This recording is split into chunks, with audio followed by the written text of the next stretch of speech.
Vous savez ce sentiment qui vous ronge la nuit, cette voix dans votre tête qui répète en boucle vos erreurs passées, ce poids sur votre poitrine quand vous repensez à ce que vous avez dit, à ce que vous avez fait, ou même à ce que vous n'avez pas fait. Aujourd'hui, nous allons briser ce cycle une fois pour toutes. Pardonner ne signifie pas oublier.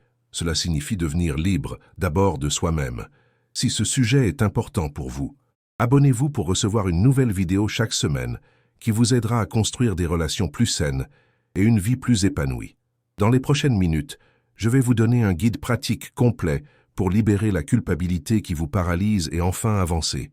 Nous allons explorer comment vous réconcilier avec vos erreurs passées, comment pardonner aux autres sans vous trahir, et surtout, comment transformer cette énergie négative en force motrice pour votre croissance personnelle.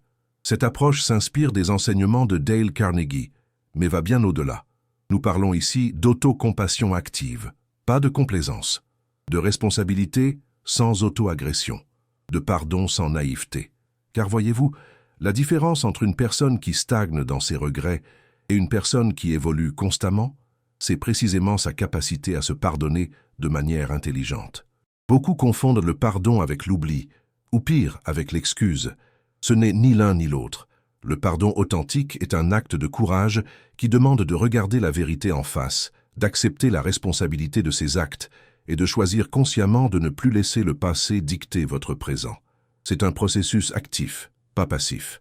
Quand Carnegie parlait de développement personnel, il insistait toujours sur l'importance de maintenir de bonnes relations, d'abord avec soi-même.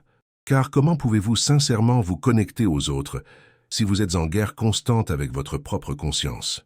Comment pouvez-vous inspirer confiance si vous ne vous faites pas confiance à vous-même? L'autocompassion active dont nous parlons ici n'est pas de l'auto-indulgence. C'est reconnaître que vous êtes humain, que vous faites des erreurs, et que ces erreurs ne définissent pas votre valeur en tant que personne. C'est comprendre que la croissance naît de l'acceptation, pas du déni, et que la transformation authentique commence toujours par la vérité, même quand elle fait mal. Maintenant, entrons dans le vif du sujet. Pour se pardonner efficacement, il faut d'abord comprendre la nature exacte de ce qui vous ronge, car tous les sentiments de culpabilité ne se valent pas, et tous ne méritent pas la même attention. Il existe une différence fondamentale entre une erreur réelle et un schéma mental destructeur. Une erreur réelle, c'est quand vous avez effectivement agi de manière contraire à vos valeurs, quand vous avez causé du mal à quelqu'un, ou à vous-même par vos actions ou vos paroles. Un schéma mental destructeur, c'est quand votre esprit amplifie, déforme ou invente des raisons de vous sentir coupable. Prenons un exemple concret. Si vous avez promis d'être présent pour un ami en difficulté et que vous avez choisi de regarder la télévision à la place, c'est une erreur réelle. Votre sentiment de culpabilité est justifié et peut vous servir de boussole morale. Mais si vous vous torturez encore 3 ans plus tard, en imaginant tous les scénarios catastrophes qui auraient pu arriver, vous êtes dans un schéma mental destructeur. La distinction cruciale ici est entre le remords et la rumination. Le remords est un signal sain qui vous indique que vous avez agi contrairement à vos valeurs. Il est temporaire, spécifique et orienté vers l'action corrective. La rumination, elle, est une spirale sans fin qui vous maintient prisonnier du passé sans offrir de solution constructive. Le remords vous dit « J'ai fait quelque chose qui ne correspond pas à qui je veux être. Que puis-je faire pour réparer et éviter que cela se reproduise ?» La rumination vous dit « Je suis une mauvaise personne, je fais toujours tout de travers, je ne mérite pas le bonheur. » Vous voyez la différence? Cette distinction est essentielle, car elle détermine votre approche du pardon. Pour une erreur réelle accompagnée de remords sains, vous avez besoin d'un processus de réconciliation active. Pour un schéma mental destructeur alimenté par la rumination, vous avez besoin d'outils de recadrage cognitif et de bienveillance envers vous-même. Beaucoup de personnes restent bloquées parce qu'elles appliquent la mauvaise solution au mauvais problème. Elles essaient de réparer quelque chose qui n'existe que dans leur tête, ou, au contraire, elles minimisent des erreurs réelles qui méritent d'être traitées avec sérieux. Maintenant que nous avons clarifié la nature de ce qui vous pèse, voyons comment vous en libérer concrètement. Le processus de pardon de soi se déroule en 3 étapes distinctes, mais complémentaires. Reconnaître avec précision, réparer ce qui est réparable et rechoisir consciemment votre comportement futur. La première étape consiste à reconnaître avec précision ce qui s'est passé, pas votre version dramatisée. Pas votre version minimisée, mais la réalité factuelle des événements. Cette précision est cruciale, car elle vous permet de sortir du flou émotionnel qui entretient la culpabilité. Posez-vous ces questions. Qu'est-ce que j'ai fait exactement? Quelles ont été les conséquences réelles, pas imaginées, de mes actions? En quoi mon comportement était-il contraire à mes valeurs? Qu'est-ce que j'aurais fait différemment si j'avais eu la maturité et la perspective que j'ai aujourd'hui? Cette reconnaissance doit être honnête, mais pas cruelle. Vous cherchez la vérité, pas à vous flageller. L'objectif est de comprendre clairement la situation pour pouvoir agir dessus, pas de vous punir indéfiniment. La deuxième étape est de réparer ce qui est réparable dans la situation présente. Attention, tous les dommages ne peuvent pas être réparés, et tous ne doivent pas l'être. Parfois, essayer de réparer peut causer plus de mal que de bien, surtout si beaucoup de temps s'est écoulé, ou si les autres personnes impliquées ont tourné la page. Demandez-vous, y a-t-il quelque chose que je peux faire maintenant pour atténuer les conséquences de mes actions passées? Cette démarche respecte-t-elle la volonté et les limites des autres personnes concernées? Mon désir de réparer vient-il d'une sincère préoccupation pour les autres ou d'un besoin égoïste de me sentir mieux? Si une réparation est possible et appropriée, faites-la simplement et sincèrement, sans attendre de pardon en retour. Si ce n'est pas possible ou approprié, acceptez cette réalité et concentrez-vous sur la troisième étape. La troisième étape, peut-être la plus importante, est de rechoisir consciemment votre comportement futur. Le véritable pardon de soi ne vient pas de l'absolution du passé, mais de l'engagement ferme envers un futur différent. C'est là que vous transformez votre erreur en sagesse. Cette étape implique d'identifier les circonstances qui ont mené à votre erreur et de développer des stratégies concrètes pour éviter qu'elles se reproduisent. Ce n'est pas de se promettre vaguement d'être meilleur, c'est de créer des systèmes et des habitudes qui alignent vos actions futures sur vos valeurs. Par exemple, si votre erreur était de mentir pour éviter une conversation difficile, votre nouveau choix pourrait être de développer des compétences de communication assertive et de vous engager à aborder les sujets délicats directement, même quand c'est inconfortable. Maintenant, parlons de l'autre moitié de l'équation. Pardonnez aux autres sans vous trahir. Car souvent notre difficulté à nous pardonner est liée à notre difficulté à pardonner à ceux qui nous ont fait du mal. Le pardon aux autres est peut-être encore plus mal compris que le pardon de soi. Beaucoup pensent que pardonner signifie oublier, excuser ou permettre que le mal continue. Ce n'est absolument pas le cas. Le pardon authentique implique de séparer clairement la personne de son comportement nuisible. Cette séparation vous permet de reconnaître l'humanité de l'autre personne sans pour autant excuser ou tolérer ses actions destructrices. Vous pouvez comprendre que quelqu'un a agi à partir de sa propre douleur, de ses propres limitations ou de ses propres peurs, tout en maintenant fermement que son comportement était inacceptable. Cette nuance est essentielle, car elle vous libère de la colère et du ressentiment qui vous empoisonnent, tout en préservant votre intégrité et vos limites personnelles.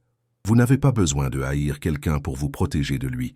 Vous n'avez pas besoin de porter sa négativité dans votre cœur pour vous souvenir des leçons importantes. Pardonner ne signifie pas non plus que vous devez maintenir la même relation qu'avant. Les limites claires sont non seulement compatibles avec le pardon, elles en sont souvent la condition nécessaire. Vous pouvez pardonner à quelqu'un et décider de ne plus jamais lui faire confiance dans certains domaines. Vous pouvez pardonner et choisir de limiter drastiquement vos interactions. Le pardon, c'est vous libérer de l'obligation de porter la négativité de l'autre. C'est reconnaître que leur comportement leur appartient, avec toutes les conséquences qui en découlent, et que vous n'avez pas à vous empoisonner l'existence en ruminant leur toxicité. Mais attention aux attentes irréalistes. Pardonner ne garantit pas que l'autre personne changera, s'excusera ou même reconnaîtra ses torts. Le pardon est un processus interne qui ne dépend pas de la coopération de l'autre. C'est votre cadeau à vous-même, pas à la personne qui vous a fait du mal. Ces attentes irréalistes peuvent saboter votre processus de pardon. Si vous pardonnez en espérant secrètement que cela transformera l'autre personne ou réparera magiquement votre relation, vous vous préparez à la déception et à la rechute dans le ressentiment. Le pardon authentique accepte la réalité de ce qui s'est passé et la réalité de ce qui est maintenant, sans exiger que le futur ressemble à vos fantasmes de réconciliation parfaite. Maintenant, voyons des outils pratiques que vous pouvez utiliser immédiatement pour mettre ce processus en œuvre dans votre vie quotidienne. Le premier outil est la lettre non envoyée. Prenez une feuille de papier ou ouvrez un document vierge et écrivez tout ce que vous ressentez à propos de la situation ou de la personne qui vous préoccupe. Ne censurez rien. Laissez sortir toute la colère, la tristesse, la déception, la culpabilité. Écrivez jusqu'à ce que vous n'ayez plus rien à dire. Cette lettre n'est jamais destinée à être envoyée. Elle est un moyen de donner une forme tangible à vos émotions pour pouvoir les examiner objectivement. Une fois que vous avez tout écrit, relisez votre lettre et identifiez les schémas récurrents, les attentes non formulées, les blessures principales. Ensuite, écrivez une deuxième lettre, cette fois du point de vue de votre soi le plus sage et le plus compatissant. Que dirait cette version de vous à la personne qui souffre dans la première lettre? Quels conseils donnerait-elle? Quelle perspective plus large offrirait-elle sur la situation? Ce processus vous permet de prendre du recul émotionnel et d'accéder à votre sagesse intérieure, souvent noyée sous les émotions intenses du moment. Le deuxième outil est la phrase de clôture.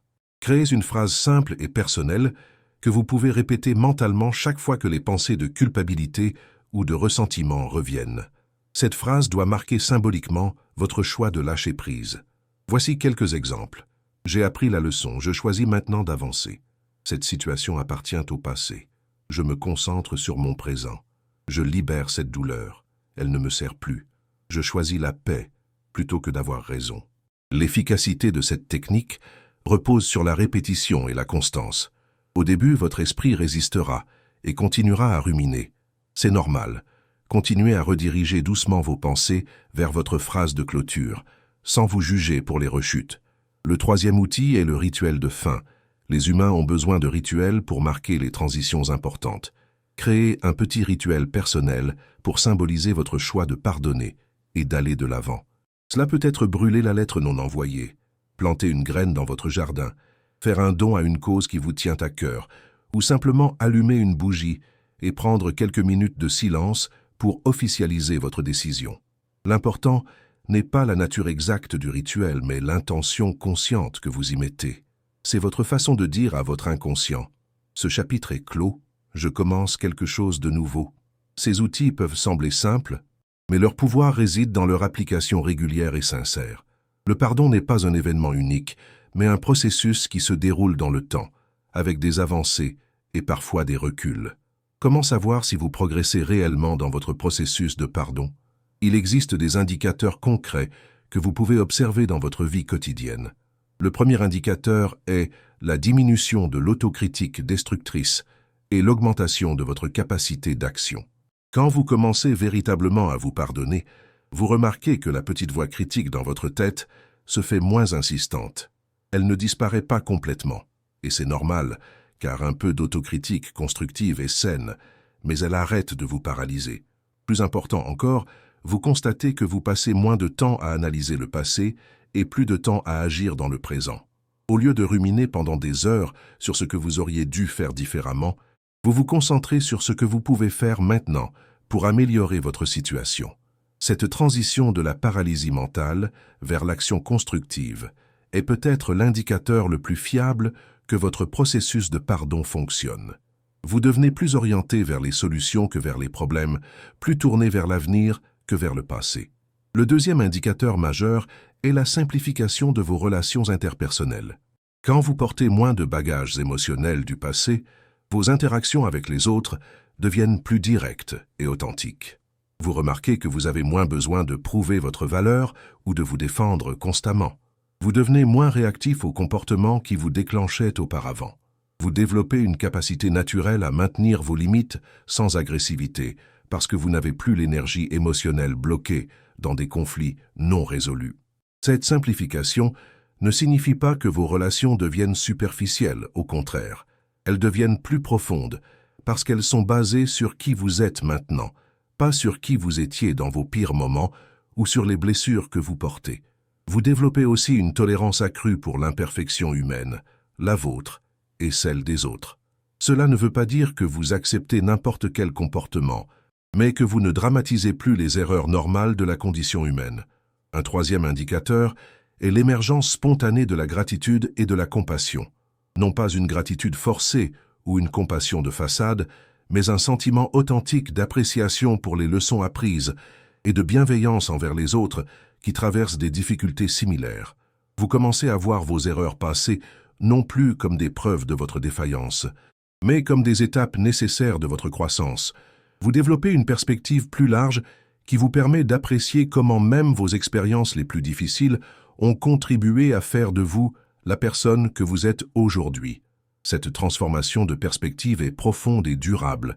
Elle vous donne une résilience naturelle face aux défis futurs parce que vous savez maintenant que vous pouvez survivre à vos erreurs, apprendre d'elles et continuer à évoluer.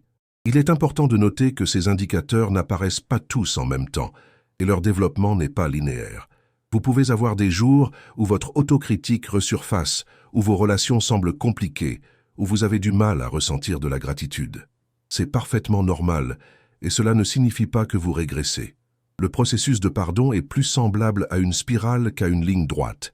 Vous revisitez parfois les mêmes thèmes, mais à un niveau plus élevé de compréhension et de maturité. Chaque rechute temporaire est en fait une opportunité d'approfondir votre pratique du pardon et de renforcer votre résilience émotionnelle. Pour résumer notre parcours d'aujourd'hui, nous avons exploré la différence fondamentale entre erreur réelle et schéma mental destructeur, entre remords sains et rumination toxique. Nous avons détaillé les 3 étapes du pardon de soi: reconnaître avec précision, réparer ce qui est réparable et rechoisir consciemment votre comportement futur. Nous avons également vu comment pardonner aux autres sans vous trahir, en séparant la personne de ses actions nuisibles, en maintenant des limites claires et en abandonnant les attentes irréalistes de changement ou de réconciliation. Les outils pratiques que nous avons partagés, la lettre non envoyée, la phrase de clôture et le rituel de fin, sont des moyens concrets de transformer ces concepts en actions quotidiennes. Et les indicateurs de progrès vous donnent des repères pour évaluer votre évolution sans vous juger trop sévèrement. Rappelez-vous que le pardon n'est pas un luxe réservé aux saints ou aux personnes exceptionnellement fortes. C'est une compétence pratique essentielle pour quiconque veut vivre une vie épanouie et maintenir des relations saines. C'est un choix quotidien de privilégier votre paix intérieure et votre croissance personnelle plutôt que de nourrir les blessures du passé. La semaine prochaine, nous explorerons un sujet étroitement lié mais distinct. Comment 4 mots simples peuvent littéralement ouvrir toutes les portes dans vos relations personnelles et professionnelles. Ces mots ont le pouvoir de transformer des ennemis en alliés, de désamorcer les conflits les plus tendus et de créer des connexions authentiques même avec les personnes les plus difficiles. Ne manquez pas cette vidéo qui pourrait révolutionner votre façon d'interagir avec le monde. Maintenant, j'aimerais connaître votre perspective. Écrivez ci-dessous ce que vous en avez pensé. Quelle étape vous appliquerez aujourd'hui et quel sujet vous voulez ensuite. Si c'est utile, partagez-le avec quelqu'un qui pourrait en bénéficier. Votre engagement avec cette communauté aide chacun d'entre nous à grandir et à évoluer ensemble. Le pardon commence maintenant, avec la prochaine pensée que vous choisirez d'avoir sur vous-même.